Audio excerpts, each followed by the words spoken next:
இந்த வருடம் அதாவது 2025-26ஆம் ஆண்டு 10th படிக்கிறாங்க இல்லையா, அவர்களுக்காக இந்த பதிவு.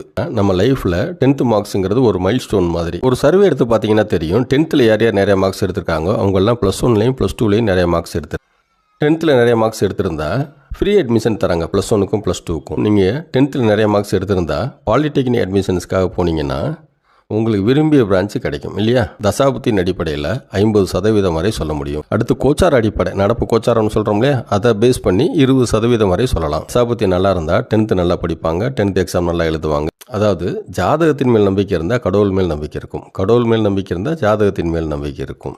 இப்போ யாராவது சொல்லலாம், என்னால் கோயிலுக்கெல்லாம் போக முடியல, வீட்டில் இருந்தபடி என்ன செய்யலாம் அப்படின்னு கேட்டிங்கன்னா, வீட்டில் இருந்தபடி காயத்ரி மந்திரம் சொல்லுங்கள். நீங்கள் 10th எக்ஸாம் முடிகிறதுக்குள்ளே 2 தடவை அட்லீஸ்ட்டு குலதெய்வம் கோயிலுக்கு போயிட்டு வாங்க. கடவுள் வேறு, குலதெய்வம் வேறு. கடவுள் கூட நமக்கு கிரகங்கள் சரியில்லைன்னா நமக்கு நல்லது செய்ய முடியாது. ஆனால் குலதெய்வம். அனைவருக்கும் வணக்கம். இந்த பதிவு யாருக்காகன்னு கேட்டிங்கன்னா, இந்த வருடம் அதாவது 2025-26ஆம் ஆண்டு 10th படிக்கிறாங்க இல்லையா, அவர்களுக்காக இந்த பதிவு. நம்ம எல்லாருக்குமே தெரியும் 10th ஸ்டாண்டர்ட் எவ்வளோ முக்கியம், அதை விட 10th மார்க்ஸ் எவ்வளோ முக்கியம்னு. ஏன்னா நம்ம லைஃப்பில் 10th மார்க்ஸுங்கிறது ஒரு மைல் ஸ்டோன் மாதிரி இல்லையா. இப்போ 10th முடிச்சுட்டு என்ன படிப்பாங்க, +1 படிக்க போவாங்க, அல்லது பாலிடெக்னிக் படிக்க போவாங்க, அல்லது ஐடிஐ படிக்க போவாங்க. என்ன படிக்க போனாலும் 10th மார்க்ஸை பேஸ் பண்ணி தான் உங்களுக்கு அட்மிஷன் கிடைக்கும் இல்லையா. இப்போ நீங்கள் 10th நிறைய மார்க்ஸ் எடுத்திருக்கீங்க, +1 அட்மிஷனுக்கு போகிறீங்க அப்படின்னா உங்களுக்கு விரும்பிய ஸ்கூலில் கேட்ட குரூப் கண்டிப்பாக கிடைக்கும். மேலும் 10th நீங்கள் நிறைய மார்க்ஸ் எடுத்தால் +1லையும் +2லையும் நிறைய மார்க்ஸ் எடுப்பீங்க. எப்படின்னா, ஒரு சர்வே எடுத்து பார்த்தீங்கன்னா தெரியும், 10th யார் யார் நிறைய மார்க்ஸ் எடுத்திருக்காங்க அவங்கெல்லாம் +1லையும் +2லையும் நிறைய மார்க்ஸ் எடுத்திருக்கிறாங்க. அதனால தான் என்னமோ நிறைய ஸ்கூல்ஸில் 10th நிறைய மார்க்ஸ் எடுத்திருந்தா ஃப்ரீ அட்மிஷன் தராங்க +1க்கும் +2க்கும். ஃப்ரீ அட்மிஷன் என்னது, +1க்கும் ஃபீஸ் கட்ட தேவையில்லை, +2க்கும் ஃபீஸ் கட்ட தேவையில்லை. காரணம் என்ன, அந்த ஸ்கூல் ஹெச்எம்க்கும் அந்த ஸ்கூல் கரஸ்பாண்டண்ட்டுக்கும் தெரியும் நீங்கள் 10th ஏற்கனவே நிறைய மார்க்ஸ் எடுத்திருக்கீங்க அப்படின்னா +1லையும் +2லையும் நிறைய மார்க்ஸ் எடுப்பீங்கன்னு. அப்படி நிறைய மார்க்ஸ் எடுத்தால் அந்த ஸ்கூலுக்கு தானே பெருமை. மேலும் நீங்கள் 10th நிறைய மார்க்ஸ் எடுத்திருந்தா பாலிடெக்னிக் அட்மிஷன்ஸ்க்காக போனீங்கன்னா உங்களுக்கு விரும்பிய பிரான்ச்சு கிடைக்கும். இப்போ நம்ம சப்ஜெக்ட்டுக்கு வருவோம். ஜாதகத்தின் அடிப்படையில் 10ஆம் வகுப்பு படிக்கும் மாணவர்களுக்கு பலன்களை சொல்ல முடியுமா அப்படின்னு கேட்குறவங்களுக்காக இந்த பதிவு. இப்போ 10th படிக்கிறோம், நல்லா படிக்க முடியுமா, 10th நிறைய மார்க்ஸ் வாங்க முடியுமா அப்படின்னு ஜாதகத்தின் அடிப்படையில் எப்படி சொல்லலாம்னா, தசாபுத்தின் அடிப்படையில் 50% வரை சொல்ல முடியும். அடுத்து கோச்சார அடிப்படை, நடப்பு கோச்சாரம்னு சொல்கிறோம் இல்லையா, அதை பேஸ் பண்ணி 20% வரை சொல்லலாம். அடுத்து அவரவர் ஜாதகம் இருக்கு இல்லையா, அதை பேஸ் பண்ணி 30% வரை சொல்லலாம்.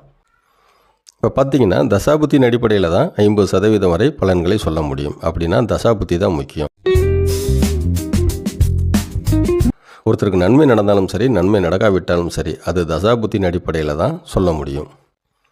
இதே 10ஆம் வகுப்பு படிக்கும் மாணவர்களுக்கு சொன்னால், தசாபுத்தி நல்லா இருந்தால் 10th நல்லா படிப்பாங்க, 10th எக்ஸாம் நல்லா எழுதுவாங்க, 10th நிறையா மார்க்ஸு வாங்குவாங்க. இதே தசாபுத்தி சரியில்லைன்னா 10th நல்லா படிக்க முடியாது, 10th எக்ஸாம் சரியாக எழுத முடியாது, 10th நிறையா மார்க்ஸ் வாங்க முடியாது. பயந்துடாதீங்க, தசாபுத்தி சரியில்லைன்னா நிறையா மார்க்ஸ் வாங்க முடியாது ஒன்று. அதாவது ஜாதகத்தின் மேல் நம்பிக்கை இருந்தால் கடவுள் மேல் நம்பிக்கை இருக்கும், கடவுள் மேல் நம்பிக்கை இருந்தால் ஜாதகத்தின் மேல் நம்பிக்கை இருக்கும். ஜாதக அடிப்படையில் தசாபுத்தி சரியில்லைன்னா மார்க்ஸ் கம்மியாக வரும்னு சொல்கிறோமே தவிர, அதற்கு கடவுள் வழிபாட்டின் முறைன்னு ஒன்று இருக்கு இல்லையா, அதை செஞ்சால் தசாபுத்தி சரியாயிடும், கண்டிப்பாக நமக்கு 10th நிறையா மார்க்ஸ் வரும் இல்லையா. அதனால் பயப்பட வேண்டாம். இப்போ ஒவ்வொரு ராசிக்கும் ஒவ்வொரு நட்சத்திரத்துக்கும் 10ஆம் வகுப்பு படிக்கும் மாணவர்களுக்கு பலன்களை எப்படி சொல்லலாம்னு பார்ப்போம். அதற்கு முன் முடிந்தால் சப்ஸ்கிரைப் செய்யவும். இந்த வரிசையில் விருச்சிக ராசி, அனுச நட்சத்திரம், பாதம் 1, 2, 3 மற்றும் 4 பிறந்து இந்த வருடம் அதாவது 2025-26ஆம் ஆண்டு 10th படிக்கும் மாணவர்களுக்கு தசாபுத்தியின் பலன்களை விரிவாக பார்ப்போம். முதலில் தசாபுத்தியின் பலன்களை பார்ப்போம். ஏனென்றால் தசாபுத்தியை வைத்து தான் 50% வரை பலன்களை சொல்ல முடியும் என்று ஏற்கனவே சொல்லிவிட்டோம். அதனால் நீங்கள் இப்போ இந்த வருஷம் 10th படிக்கிறீங்க இல்லையா, உங்களுக்கு என்ன தசை என்ன புத்தி நடக்குன்னு முதல்ல பார்ப்போம். பாதம் 1 பிறந்தவர்களுக்கு சனி தசை நடக்குது மற்றும் குரு புத்தி நடக்குது. பாதம் 2 பிறந்தவர்களுக்கு புதன் தசை நடக்குது மற்றும் புதன் புத்தி நடக்கிறது. பாதம் 3 பிறந்தவர்களுக்கு புதன் தசை நடக்குது மற்றும் சூரிய புத்தி நடக்கிறது. பாதம் 4 பிறந்தவர்களுக்கு புதன் தசை நடக்குது மற்றும் ராகு புத்தி நடக்கிறது. இப்பொழுது ஒவ்வொரு பாதத்தில் பிறந்தவர்களுக்கும் என்ன தசை என்ன புத்தி நடக்குதுன்னு பார்த்துட்டோம். அதாவது நீங்கள் இப்போ 10th படிக்கும்போது என்ன தசை என்ன புத்தி நடக்குதுன்னு சொல்லிட்டோம். அந்த தசை அனுகூலமாக இருக்கா இல்லையா அப்படிங்கிறத இப்பொழுது விரிவாக பார்ப்போம். நடக்கும் தசை நடக்கும் புத்தி அனுகூலமாக இருக்குதா இல்லையா அப்படிங்கிறத எப்படி சொல்லலாம்னா, உங்களுடைய ராசி அதிபதி, உங்களுடைய நட்சத்திர அதிபதி, உங்களுக்கு என்ன தசை நடக்குதோ அந்த தசைநாதன், உங்களுக்கு என்ன புத்தி நடக்குதோ அந்த புத்திநாதன், இந்த 4 கிரகங்களை வைத்து தான் சொல்ல முடியும். உதாரணத்திற்கு விருச்சிக ராசி, அனுச நட்சத்திரம், பாதம் 1ல் பிறந்தவர்களுக்கு என்ன சொன்னோம்? சனி தசை நடக்குதுன்னு சொன்னோம், குரு புத்தி நடக்குதுன்னு சொன்னோம். உங்கள் ராசிநாதன் யார்? செவ்வாய் பகவான். உங்கள் நட்சத்திர அதிபதி யார்? சனி பகவான். என்ன தசை நடக்குது? சனி தசை நடக்குது. அப்போ தசைநாதன் யார்? சனி பகவான். என்ன புத்தி நடக்குது? குரு புத்தி நடக்குது. அப்போ புத்திநாதன் யார்? குரு பகவான். இந்த தசைநாதன், புத்திநாதன், உங்கள் ராசி அதிபதி, உங்கள் நட்சத்திர அதிபதி, இந்த 4 கிரகங்களுக்கு இடையே பகை இருக்கிறதா நட்பு இருக்கிறதா அப்படிங்கிறத பொறுத்து தான் உங்களுக்கு நடக்கும் தசையின் அனுகூல சதவீதத்தை கால்குலேட் பண்ண முடியும். பாதம் 1, 2, 3, 4ல் பிறந்தவர்களுக்கு உங்களுக்கு நடக்கும் தசை மற்றும் புத்தியின் அனுகூல சதவீதத்தை எப்படி கால்குலேட் பண்ணணும் அப்படிங்கிற விஷயம் உங்களுக்கு தேவைப்பட்டால் அல்லது தெரிந்து கொள்ள விரும்பினால் டிஸ்கிரிப்ஷனில் லிங்க் கொடுத்துருக்கேன். அந்த லிங்க்கில் போய் பாருங்கள், எப்படி கால்குலேட் பண்ணுறதுன்னு நான் போட்டிருக்கிறேன். இந்த பதிவில் இப்போ உங்களுக்கு நடக்கக்கூடிய தசையின் மற்றும் புத்தியின் அனுகூல சதவீதத்தை டைரெக்டாகவே சொல்லிடுறேன். ஒவ்வொரு பாதத்திற்கும் பாதம் 1ல் பிறந்தவர்களுக்கு சனி தசை நடக்குது. சனி தசை 75% அனுகூலமாக இருக்கிறது. மற்றும் குரு புத்தி நடக்குது. குரு புத்தி 50% அனுகூலமாக இருக்கிறது. பாதம் 2ல் பிறந்தவர்களுக்கு புதன் தசை நடக்குது. புதன் தசை 75% அனுகூலமாக இருக்கிறது. மற்றும் புதன் புத்தி நடக்கிறது. புதன் புத்தி 50% அனுகூலமாக இருக்கிறது. பாதம் 3ல் பிறந்தவர்களுக்கு புதன் தசை நடக்குது. புதன் தசை 75% அனுகூலமாக இருக்கிறது. மற்றும் சூரிய புத்தி நடக்கிறது. சூரிய புத்தி 60% அனுகூலமாக இருக்கிறது. பாதம் 4ல் பிறந்தவர்களுக்கு புதன் தசை நடக்குது. புதன் தசை 75% அனுகூலமாக இருக்கிறது. மற்றும் ராகு புத்தி நடக்கிறது. உங்களுக்கு ராகு புத்தி 50% அனுகூலமாக இருக்கிறது. இப்பொழுது விருச்சிக ராசி, அனுச நட்சத்திரம், ஒவ்வொரு பாதத்தில் பிறந்தவர்களுக்கும் என்ன தசை நடக்குது, என்ன புத்தி நடக்குதுங்கிற பார்த்துட்டோம். நடக்கும் தசை, நடக்கும் புத்தி எவ்வளவு சதவீதம் அனுகூலமாக இருக்கிறது என்று பார்த்துவிட்டோம். அடுத்து கடவுள் வழிபாடு. அதற்கு முன் முடிந்தால் சப்ஸ்கிரைப் செய்யவும். தசாபுத்தி சரியில்லை அப்படின்னா, அனுகூலம் இல்லை அப்படின்னா கடவுள் வழிபாடு பண்ணணும். அப்போ தான் தசாபுத்தி சரியாக்கப்படும். தசாபுத்தி நல்லா இருக்குது, அனுகூலமாக இருக்குது, கடவுள் வழிபாடு தேவையில்லையா அப்படின்னு கேட்டால் அதற்கும் கடவுள் வழிபாடு வேண்டும். காரணம் என்னென்னா, இப்போ 75% அனுகூலம்னு சொல்கிறோம். நீங்கள் கடவுள் வழிபாடு பண்ணிங்கன்னா 90-95% அனுகூலம் உங்களுக்கு கிடைக்கும். அப்போ இன்னும் நல்லா படிக்கலாம் இல்லையா? அதற்காக கடவுள் வழிபாடு கண்டிப்பாக வேண்டும். கடவுள் வழிபாடுனா, அதாவது எந்த கடவுளை வழிபட வேண்டும், அந்த கடவுளை எப்போ வழிபட வேண்டும், அந்த கடவுளை எப்படி வழிபட வேண்டும் அப்படிங்கிறத இப்போ டீட்டெயிலாக பார்ப்போம். கடவுள் மேல் நம்பிக்கை உள்ளவங்க ஜாதகத்தின் மேல் நம்பிக்கை இருக்கும். ஜாதகத்தின் மேல் நம்பிக்கை இருந்தால் கடவுள் மேல் நம்பிக்கை இருக்கும். அப்போ ஜாதக அடிப்படையில் உங்கள் ராசி அது பேசும், உங்கள் நட்சத்திரம் அது பேசும், உங்களுக்கு என்ன தசை நடக்குதோ அது பேசும், உங்களுக்கு என்ன புத்தி நடக்குதோ அது பேசும். மொத்தம் 5 கடவுள்களை கும்பிடணும் எல்லாருமே. அது என்ன 5 கடவுள்கள்? பஞ்ச கடவுள்களா அப்படின்னு கேட்டிங்கன்னா, ஆமாம், பஞ்ச கடவுள்கள் தான். ராசி அதிபதியை வழிபடணும், நட்சத்திர அதிபதியை வழிபடணும், என்ன தசை நடக்குதோ அந்த தசைநாதனை வழிபடணும், என்ன புத்தி நடக்குதோ அந்த புத்திநாதனையும் வழிபடணும், குலதெய்வத்தை வழிபடணும். இந்த 5 கடவுள்களையும் வழிபட்டாலே வாழ்க்கையில் முன்னேற்றம் அதிகமாக இருக்கும். இப்போ நீங்கள் 5 கடவுள்களை கும்பிடணும்னு சொல்லிட்டோம். முதல் கடவுள் உங்களுடைய ராசியினுடைய அதிபதி. ராசியினுடைய அதிபதி யார்? செவ்வாய் பகவான். செவ்வாய் பகவானின் உகந்த கடவுள் யார்? முருகப்பெருமான். முருகப்பெருமானை கும்பிடணும். முடிந்தால் வார வாரம் செவ்வாய்க்கிழமை கும்பிடுங்க. அப்படி இல்லைன்னா கிருத்திகை வரும் இல்லையா, சஷ்டி வரும் இல்லையா, அன்னைக்கு கும்பிடுங்க.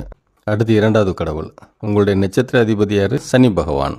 அடுத்து 3வது கடவுள்.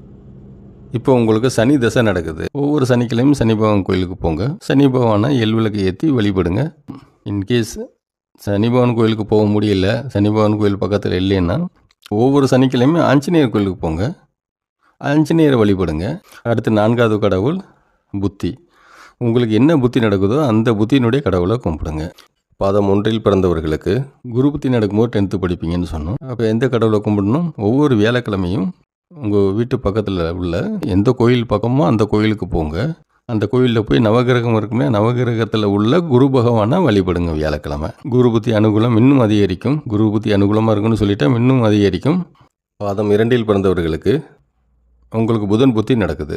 அப்போ புதன் பகவானை வழிபடணும். புதன் பகவானை எப்படி வழிபடுறது? ஒவ்வொரு புதன்கிழமையும் மகாவிஷ்ணுவை வழிபடுங்க. கோவிலுக்கு போய் மகாவிஷ்ணுவை வழிபடுங்க. புதன் பகவான் திருப்தி அடைவார். பாதம் 3 பிறந்தவர்களுக்கு சூரிய புத்தி நடக்கிறது. சூரிய பகவானுடைய உகந்த கடவுள் யார்? சிவபெருமான். சிவபெருமானை கும்பிடணும். எப்போ கும்பிடணும்? ஒவ்வொரு திங்கட்கிழமையும் கும்பிடுங்க. அல்லது சனிக்கிழமை சிவன் கோயிலுக்கு போய் சிவனையும் கும்பிடுங்க, தட்சிணாமூர்த்தியையும் கும்பிடுங்க.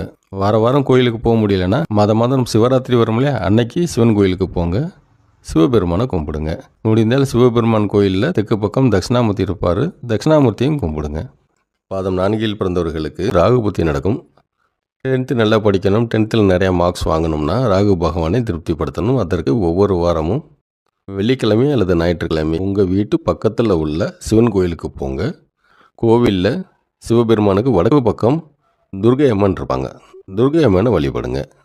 ராகு பகவான் திருப்தி அடைஞ்சிருவார். 10th நல்லா படிக்க முடியும். 10th எக்ஸாமில் நிறைய மார்க்ஸ் ஸ்கோர் பண்ண முடியும்.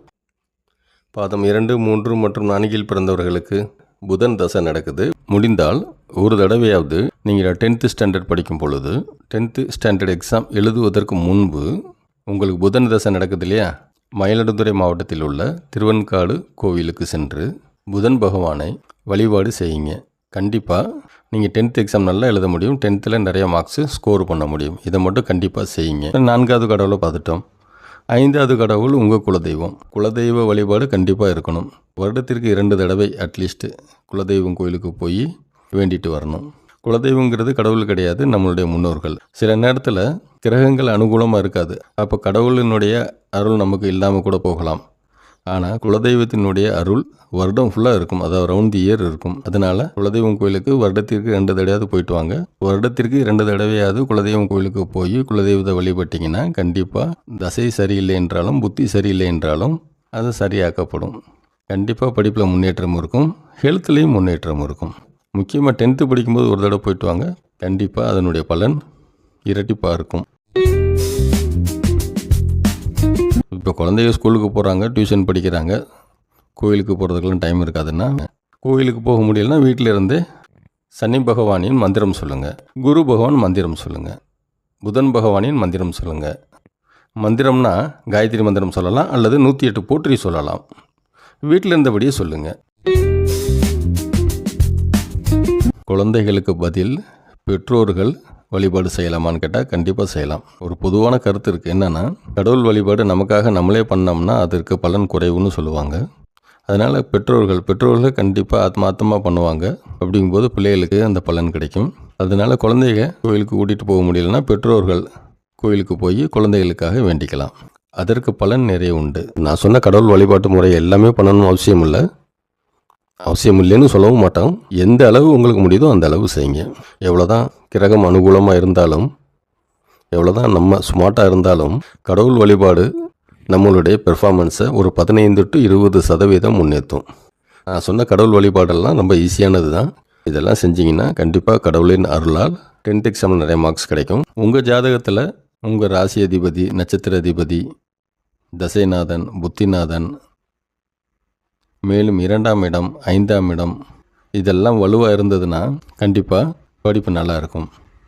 இன்கேஸ் உங்கள் குழந்தைங்க சரியாக படிக்கலை, உங்கள் குழந்தைகள் நல்லா படிக்கிறதுக்கு இந்த ஜாதகத்தில் உள்ள கிரக நிலைகளை ஆராய்ந்து எந்த கடவுளை எப்படி கும்பிடணும், எந்த கோயிலுக்கு போகணும் அப்படிங்கிறது தெரிய விரும்பினால் இங்கே கொடுக்கப்பட்டுள்ள வாட்ஸ்அப் நம்பரை அணுகலாம் என்று கேட்டுக்கொள்கிறோம். இந்த பதிவு உங்களுக்கு பிடித்திருந்தால் உங்களது நண்பர்களுக்கும் உங்களது உறவினர்களுக்கும் இந்த பதிவை முடிந்தால் ஷேர் செய்யவும். இந்த பதிவை பார்த்தமைக்கு மிகவும் நன்றி. வணக்கம்.